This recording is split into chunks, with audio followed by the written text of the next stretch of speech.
All right, so now we're going to look at what the Nuremberg trials were. So we're going back to the 40s, right?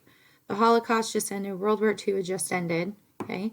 And although Hitler had died, many of his top officials were dead as well. There were still many, many Nazi officials that the Allied powers and, the world wanted to make sure were held accountable for the war crimes and for the Holocaust. And so the Nuremberg trials were a series of military trials held in the city of Nuremberg, Germany, by the Allied powers following the war. The goal was to try and punish high-ranking Nazi leaders responsible for German actions during World War II and the Holocaust.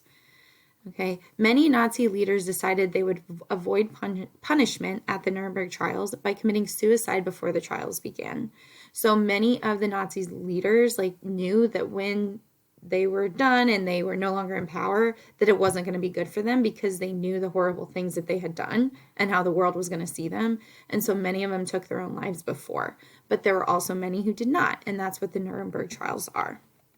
Okay, so after the do now, you're going to watch a really short video that just explains what was going on at the Nuremberg trials. Answer these questions. Oh, those should have green stars. I will add those in. Answer these questions, and then you're going to start your independent practice. So you're going to go back to this and compare how was El Chapo and his sentencing similar to the Nuremberg trials that you just watched the video about and that you're learning about today. Okay, you will now, once you're done with that question and you compare them, you're now going to read about two specific Nazi criminals who were sentenced in the trial. Okay, when you are done reading about the figures, so this first figure is Hans Frank, it's actually probably pronounced Frank in German, but you're going to read about him, okay? And then you're going to go to Google Classroom, and just like you did for Module 1, you're going to find the question that looks like this, okay? And you're going to answer the question that is about figure 1 or about Hans Frank, okay? Then when you're done with that, you're going to respond to at least one classmate using the Accountable Talk sentence stems right here. So you can say, I agree with so-and-so because, or I disagree with their response because, okay? When you're done with that, you're going to do the exact same same thing for figure 2.